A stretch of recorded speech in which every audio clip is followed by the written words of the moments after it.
exhale, let it go. And again, deep breath in.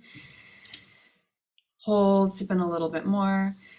Shrug your shoulders up to your ears, scrunch up your face, and let it go. Sense the difference between tension and release. Deep breath in. Hold, sip in a little bit more.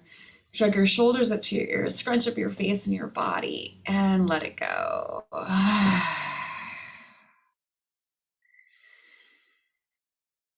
And then notice your intention. You know, you might what brings you here to this talk, to this exploration of, kind of freedom from fawning,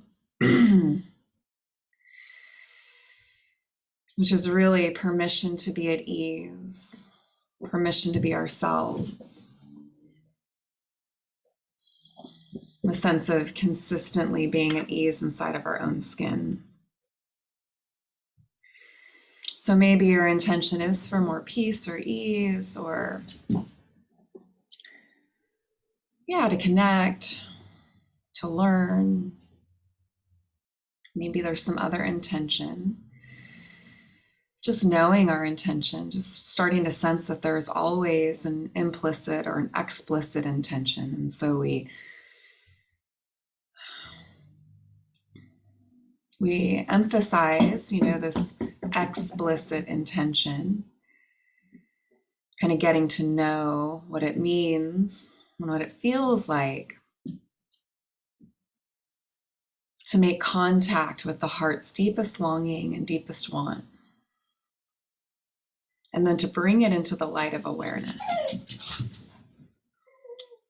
And may our time together serve to guide us towards the deepest connection to our inherent enoughness, our wholeness, our radiance available to us at this time. And may it be with ease and with grace for our benefit and the benefit of all those whose lives we touch.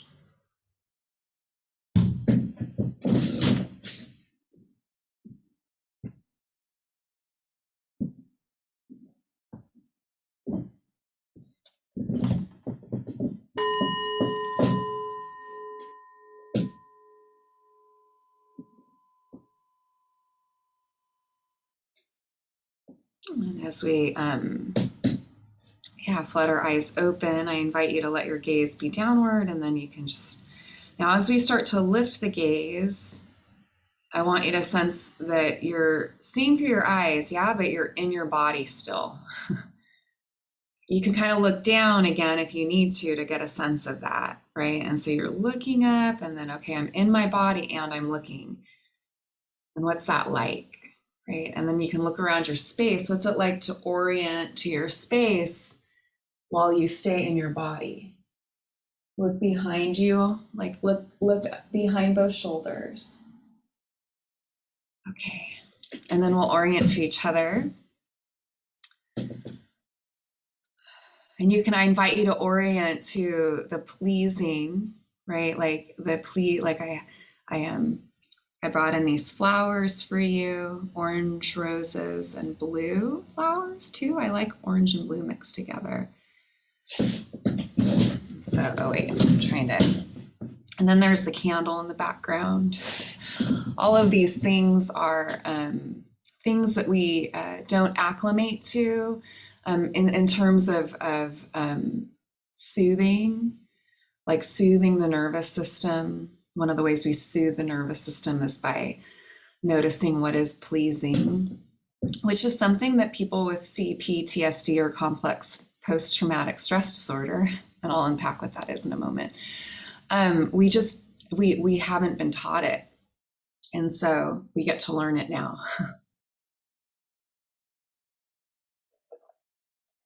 Welcome again. I'm so glad I remembered to press the record button. I'm going to take myself off the pin. Okay. Or actually, I'm going to take myself off the pin when I'm done with the talk. Yeah, that's right. So welcome for those of you who joined, like Aaron. I don't think I said hello yet.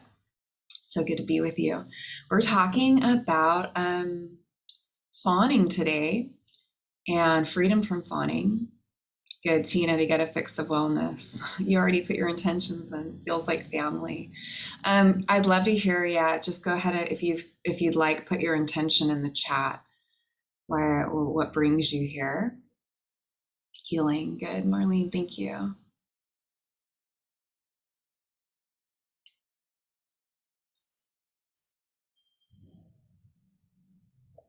Reminders.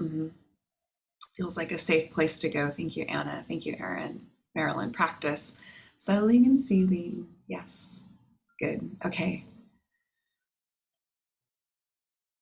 So we always start with our Dharma talk, and then we'll move into our meditation. It's usually about half and half. I have a lot that I wanted to mention in the talk today, so the talk may be a little longer than usual. We will go until about 9:55 PT, AM PT. I do really prefer that you stay the whole time unless you can't. And then as well, please practice being fully present, not just for yourself so that you receive what you're here to receive, but also for the Sangha. If you can imagine, if we were all sitting in person, right, you wouldn't be able to, like, you wouldn't probably check emails or, surf the web or anything like that. You would just be fully present. And there's something really important there, not just for you, but for the Sangha, right? So we come together here in a Sangha or a practice community. We have a shared intention we have a shared intention of living from our truest self, right? Our true self, our Buddha nature, our radiant self. And so that's what brings us together. And there's something really special about coming into community and talking about things that really, really matter, right? Because for the most part, right, in everyday life, like, this stuff doesn't really matter to most people. It can feel kind of lonely, right, on the path. And so it's so important that we come together. And this is actually an essential piece of healing from fawning, coming together. Let's talk about the difference between PTSD and CPTSD. Well, PTSD we typically think about as more of a singular event. I was in a car accident, right? That's PTSD. I was talking with my daughter about this particular thing, and she was sharing that she had an experience with her friends where they had decided that they didn't really want her in their friend group anymore. And so she felt that through both their nonverbal facial expressions when she was around them, and also they would text each other, and she wasn't included. And so that has, like, she's named that as like a relational trauma. I know it sounds so silly, but that actually is, right? Like, it sounds silly in that we have this tendency, especially those of us who have CPTSD, to almost like sense that there's some kind of hierarchy of trauma, like, well, I haven't really had it as bad as other people, right? So we like downplay it, and actually all of it's significant. That was a very significant moment in her life, right? And she senses that she has a certain level of residue from that, and that when she sees other people, like in her friend group texting, she kind of notices she gets like a little bit like kind of tight. Right now that tightness, we want to think about, okay, so that's PTSD. Complex PTSD is when you've had consistent kind of chronic trauma. So growing up in a household where caregivers were not attuned, present, available in a way that had us establish a sense of safety and security. Our parents were addicted, they were depressed, they worked all the time. We We were abused chronically by a sibling. There's all these different things, right? But this can contribute. This is what we mean when we say CPTSD.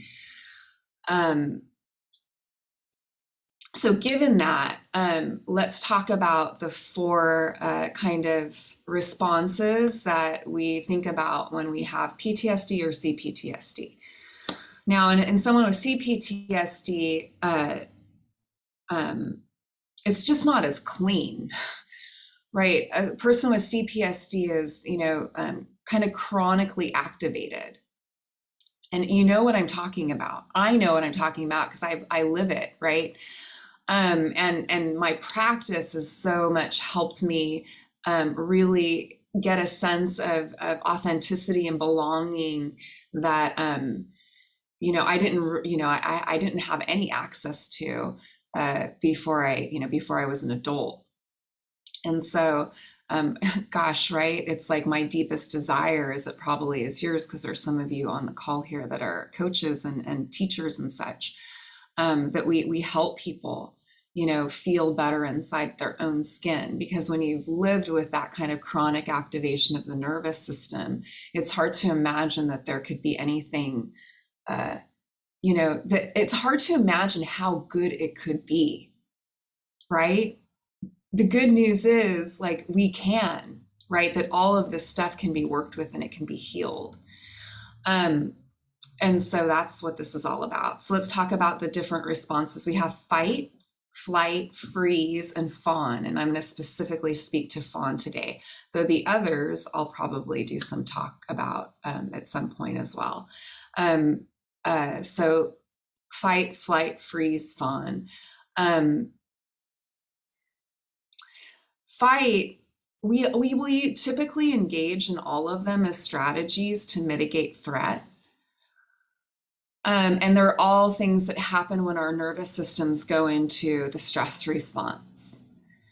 And so what we're going to be talking about a lot today are ways that we can downgrade that response. And first we have to recognize it. Yeah, exactly. Oh, I really appreciate Karina. Thanks, Marlene. Good. Okay, I'm looking at the chat because I saw something in my CPTSD is the reason I'm here. Yes, exactly, Tina. I'm talking to all of you. I was like, I could talk. I mean, this needs to be, because the more I get to know my clients and the more I get to know my students, the more I get to know like, we've had trauma. CPTSD is probably a common thread. And a lot of us, like my flavor of the response that I'll lean into most is fawn. However, I can get into fight, right? And those are, and you can too.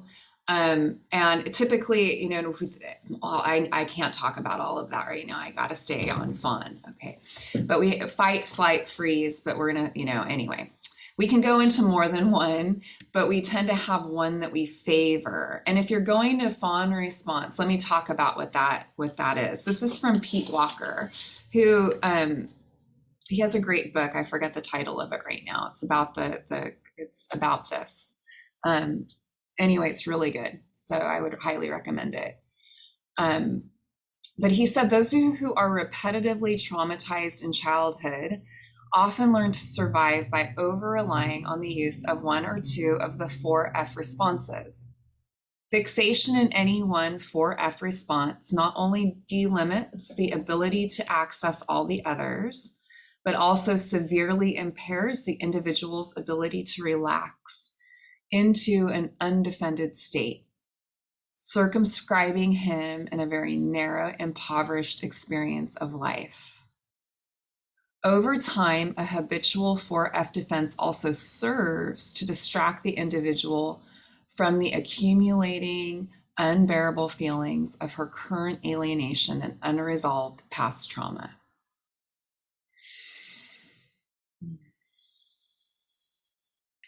And so, oh gosh, I was thinking about this too. I think the thing that is so important for us to remember, probably the most important thing for us to remember, is this gentleness, this kindness, something that is over amplified in CPTSD, or PTSD is, and especially with the fawn response, is the inner critic is so loud. It's so loud. And so gentleness and kindness, it's like,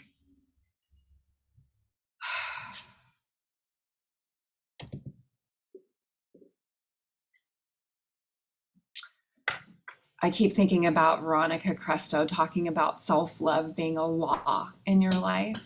I think for us, it's like, yeah, gentleness and kindness. And I think that we get to have help with that. I think that it's important for us to also recognize that just hasn't really been something that's been very practiced or, wired inside of us. So we get to get a lot of help, right? We get to get a lot of help, meaning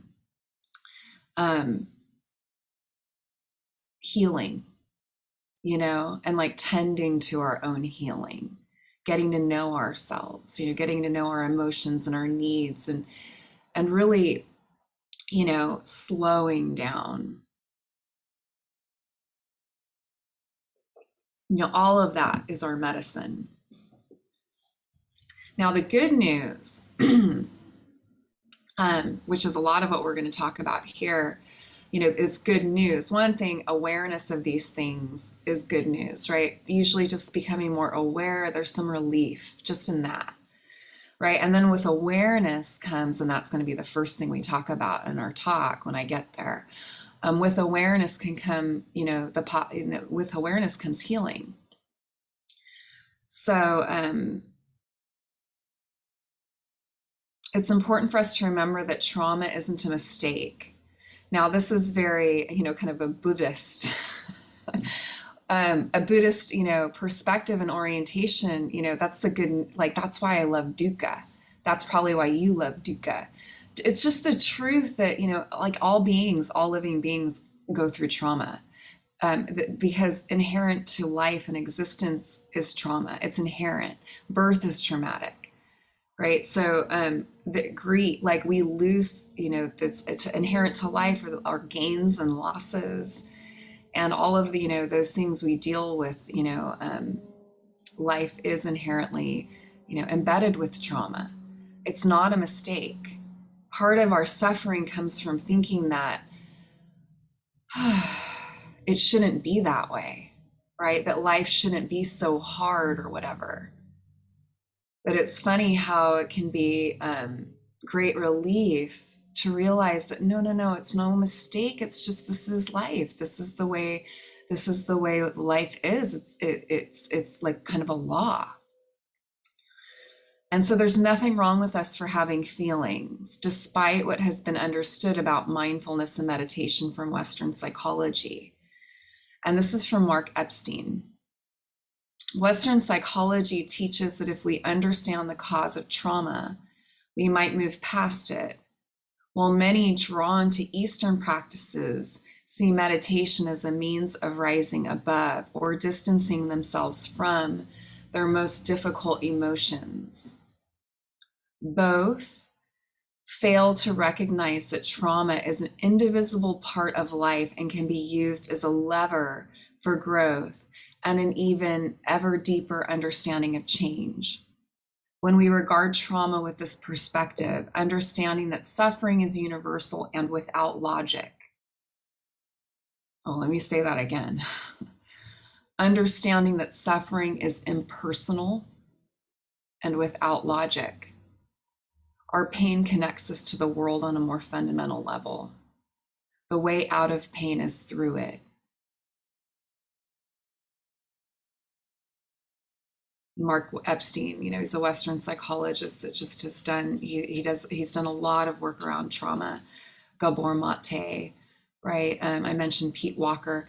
Josh Korda is a Buddhist pastor and counselor.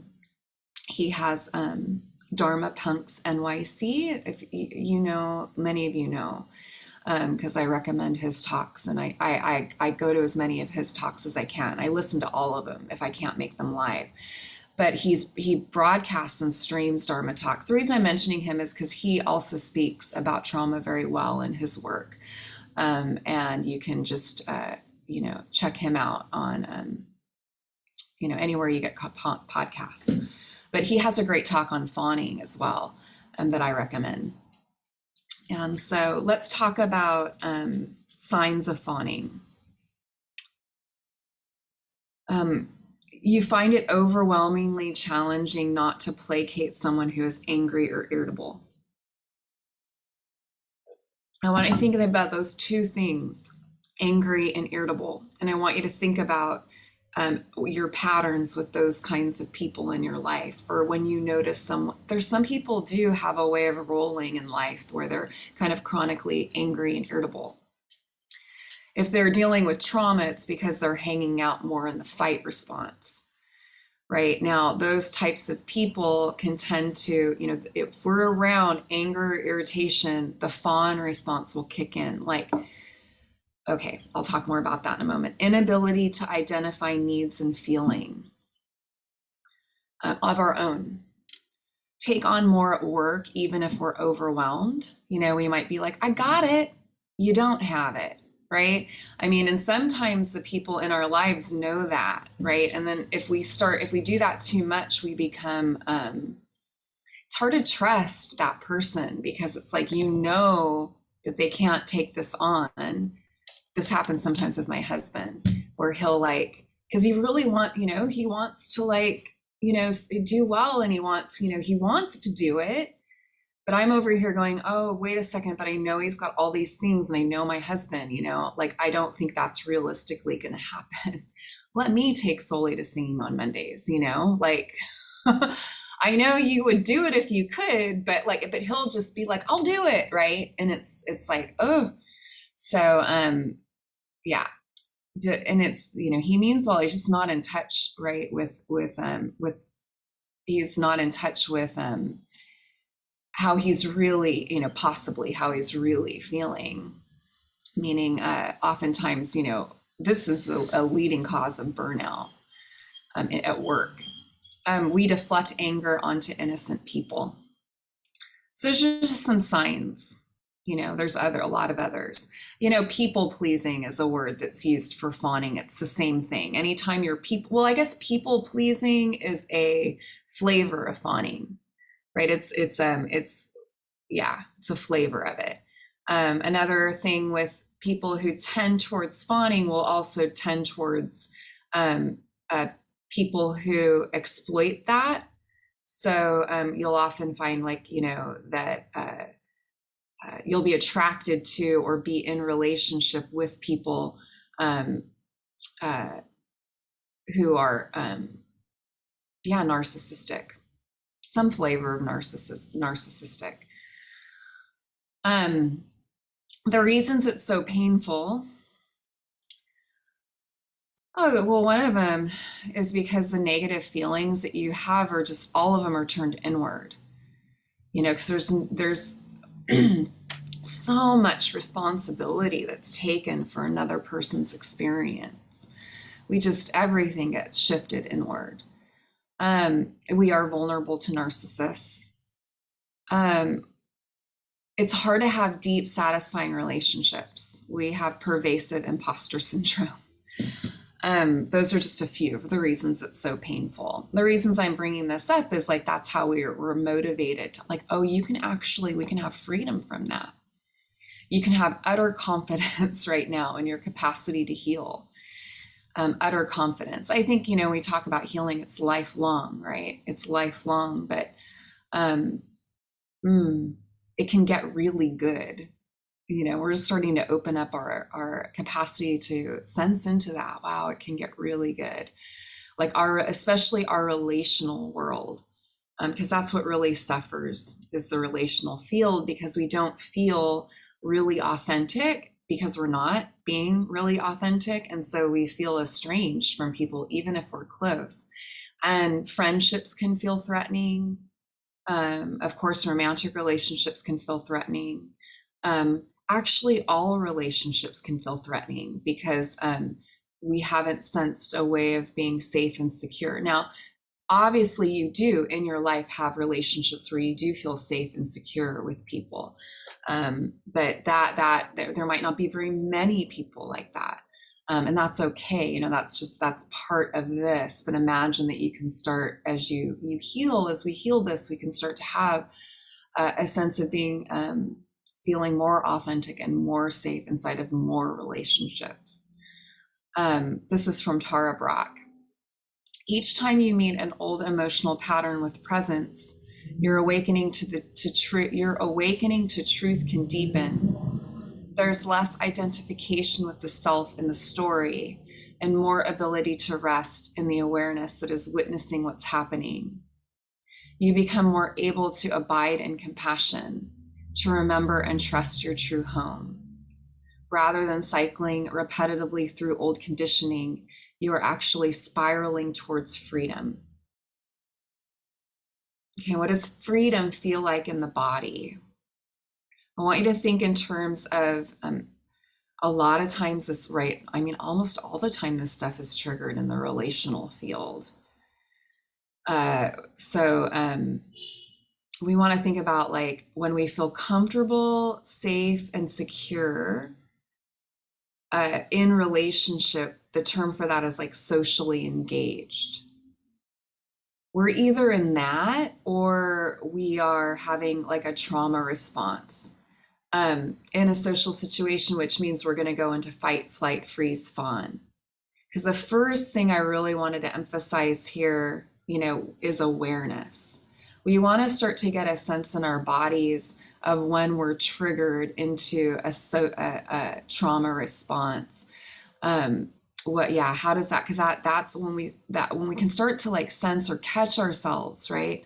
When we're in it, we have a lot more option and choice about how a response becomes possible. Actually, that was number 2, awareness of mobilization and immobilization in the body. That's why one of the reasons why being in the body is just so important. And part of our work is just remembering to be in the body. Because if you're like me, like I took one of the ways I took refuge when I was a kid, aside from fawning, which I did really well with teachers and with my dad and with my mom to some degree. I played the caretaker with that. With my father, I needed to be I couldn't ruffle his feathers. He was very prone to anger and scary. He scared me. My mom never. My mom always felt safe and secure. She was, though, inconsistent in she felt safe and secure in her capacity to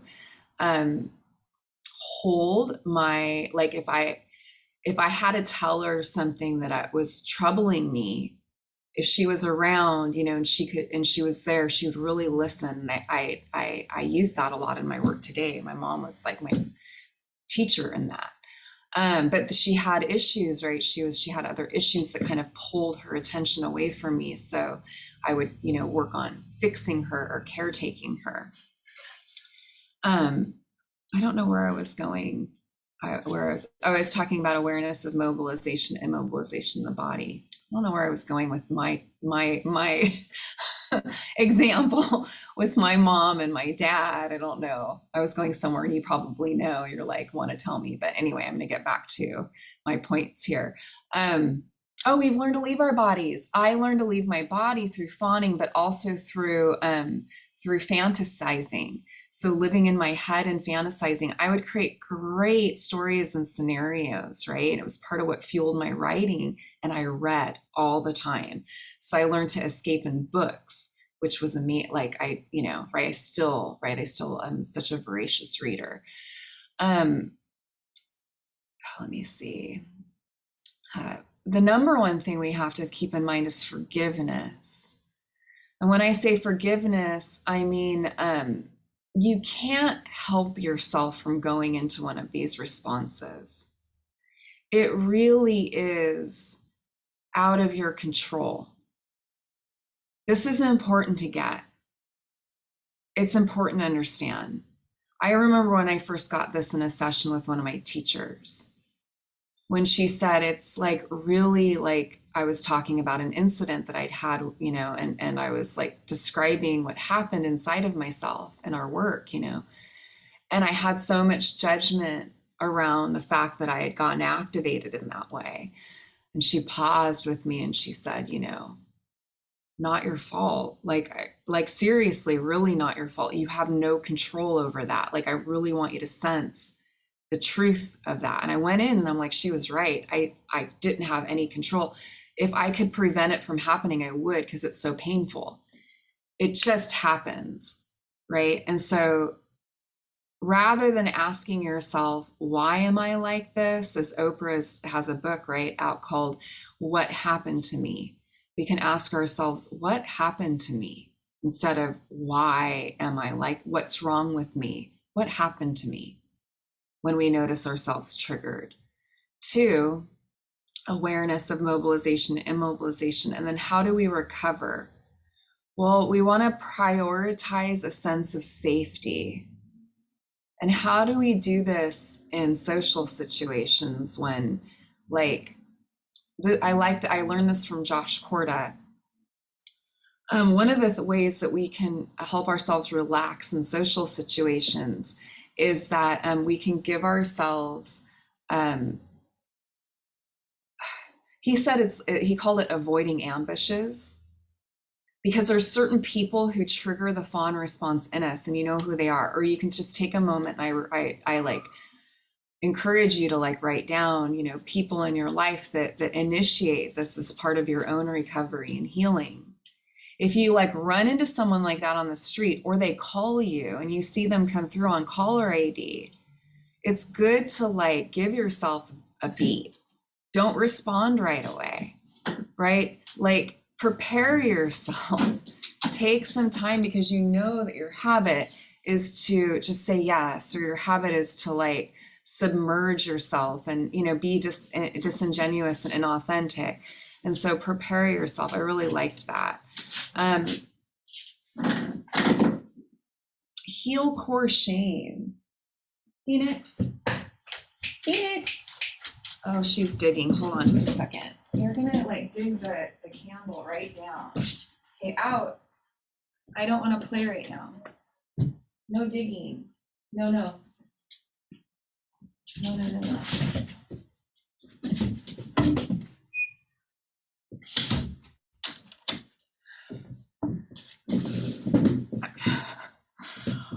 Oh, thank you for letting me be human. Let me see. Heal core shame. Okay, so one of the things that I recommend for this is, if you don't already do it, I used to do this as a kid, and it's like, oh, that's why I did that. Because one of the things we're up against is core shame, which I've talked about in other Dharma talks, and you can look back for that on YouTube. All of these are on YouTube. Keeping secrets. So shame has us keep secrets. So when we're dealing with, CPTSD, we may be more secretive because we have more shame. And so it's really good practice if you don't feel safe telling your secrets to a person. Start by just journaling them down, right? And then, it's a really good idea, right? Which, a lot of times that's so much of my work is, I hold people's secrets, and, and right. It's a lot of us, if we're in this line of work, that's a lot of what we do. And it's so healing. And now we'll enter into our meditation to build the capacity to come home to a sense of safety and security in the body.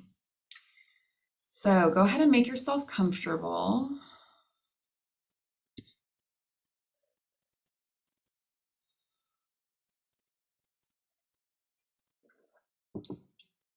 I hope there was something there for you that was helpful in the talk. We're just going to sit for a little bit.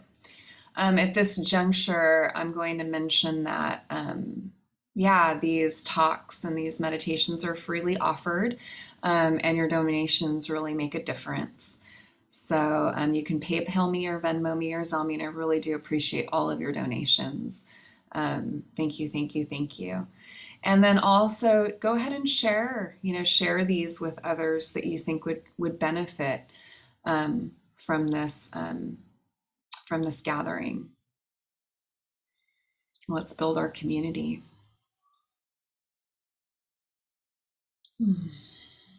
And so, yeah, finding your comfortable seat if you haven't already.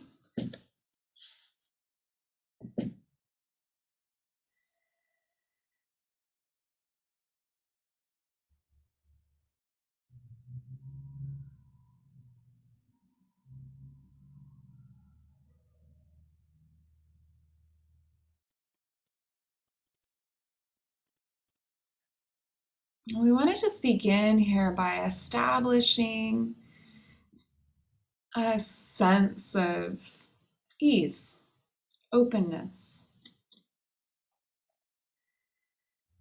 So we just scan the body.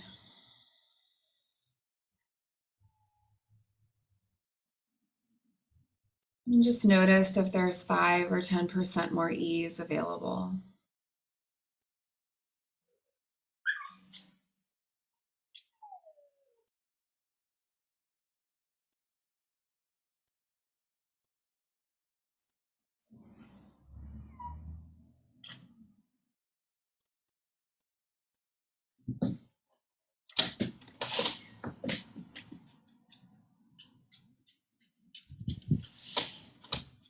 Maybe letting the awareness sort of settle on the breath, if that's soothing.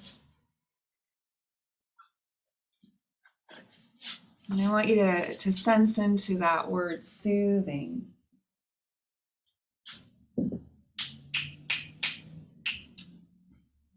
Sensing soothing as being something that you can come home to.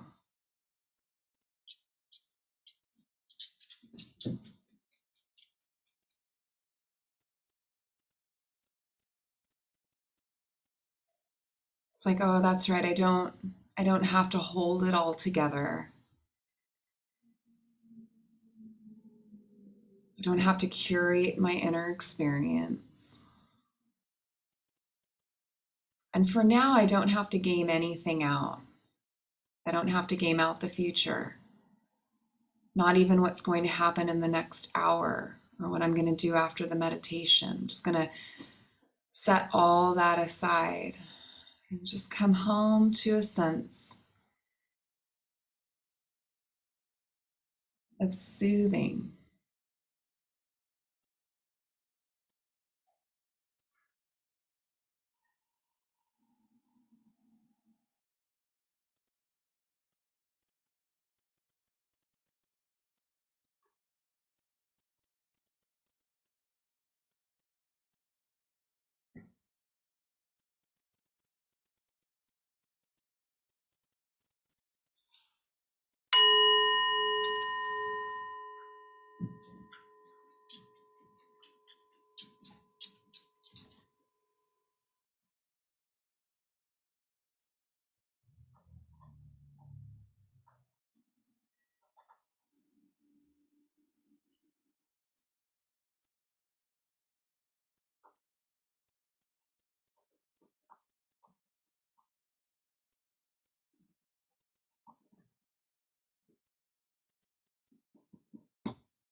Notice how you can relax from the inside.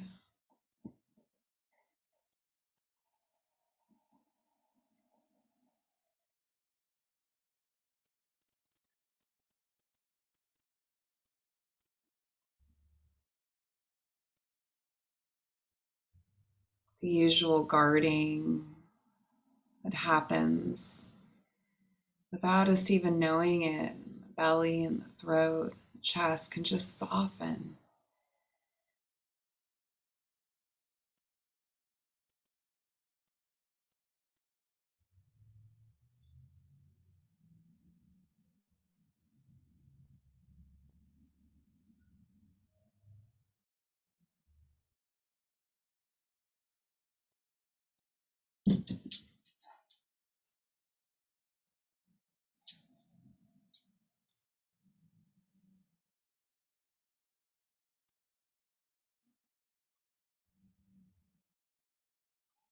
Just really getting a sense in the body of what it feels like.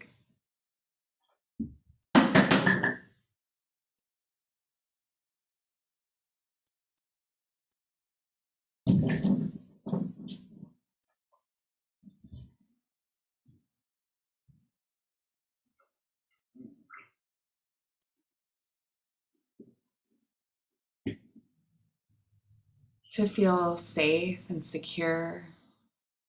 I mean, not completely, but just a sense that there's like, or if it's completely, that's great. But that there's just an opening towards, oh, so yeah, this is what it feels like. Sort of letting your body remember safety, security.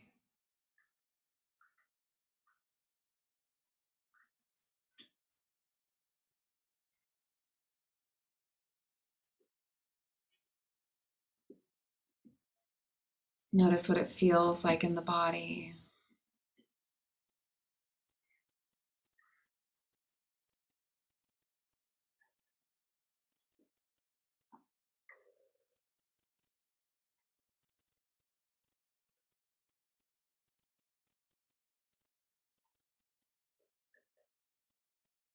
And now we're going to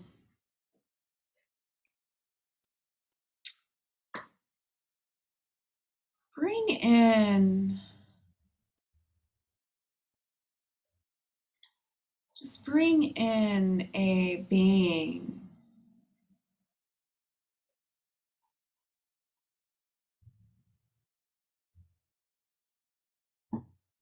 just kind of sensing a being that really, is like there for you.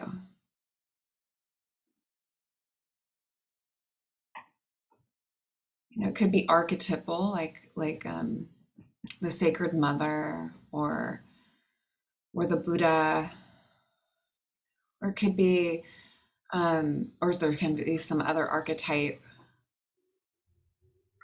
right? It could be like an angel, or it could just be a sense of a loving presence. You might sense this loving presence sort of standing behind you with their hands on your shoulders.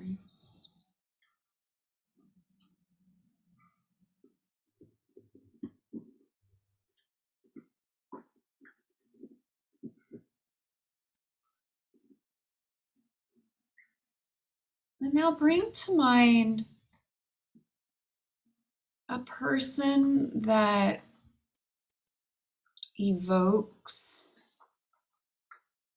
the fawn response for you.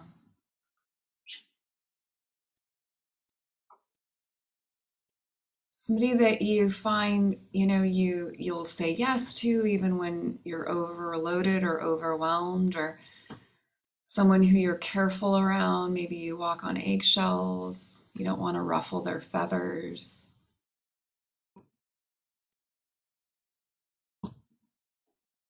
And as you're imagining this person, I want you to just sense what's happening in your body.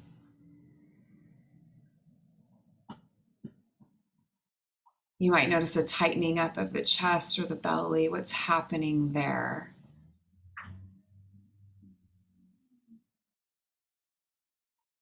As you just bring this person into your awareness,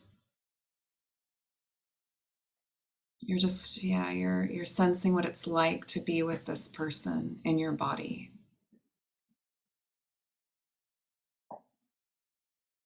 Okay, now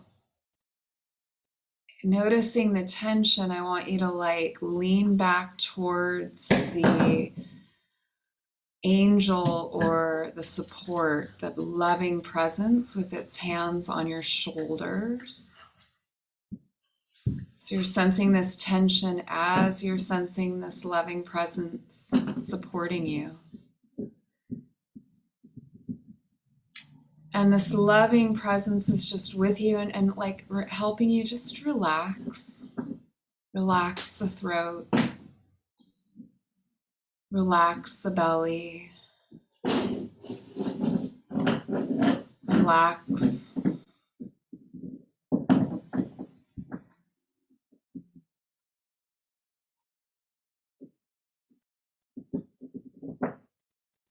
Now you might play with bringing this person to mind and kind of like relaxing whatever tension arises, right? The tension is going to arise. It's knee-jerk. But you might notice that you can soften it a little bit.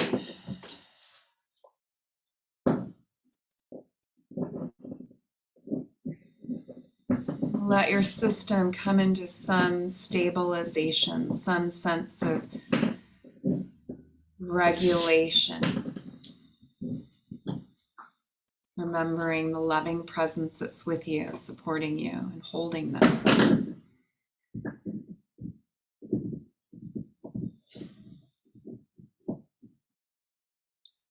And now taking a deep breath in.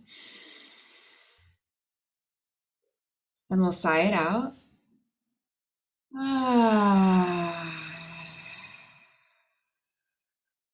Bring a hand to your heart. Okay, good. And then I just want you to sense like,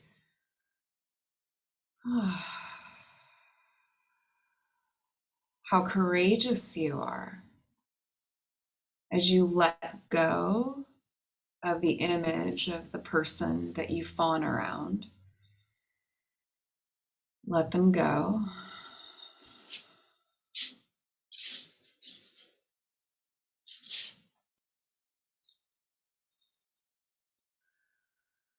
Allow yourself to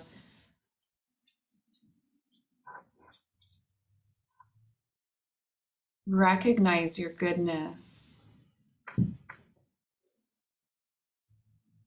your willingness just to show up, just to do this work is like such huge evidence of your goodness.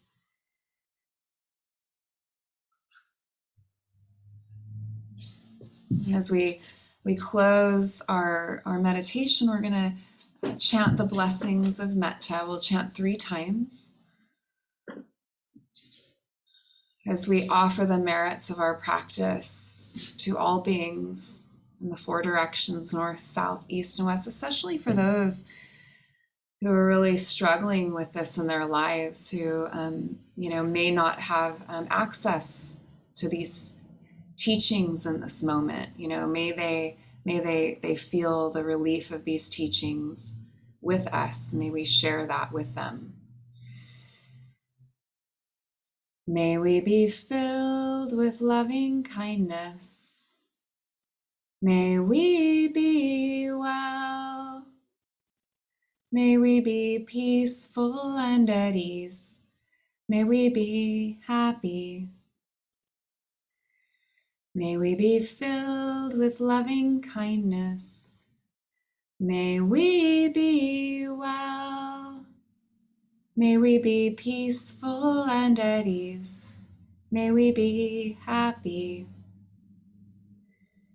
May we be filled with loving kindness. May we be well. May we be peaceful and at ease. May we be happy.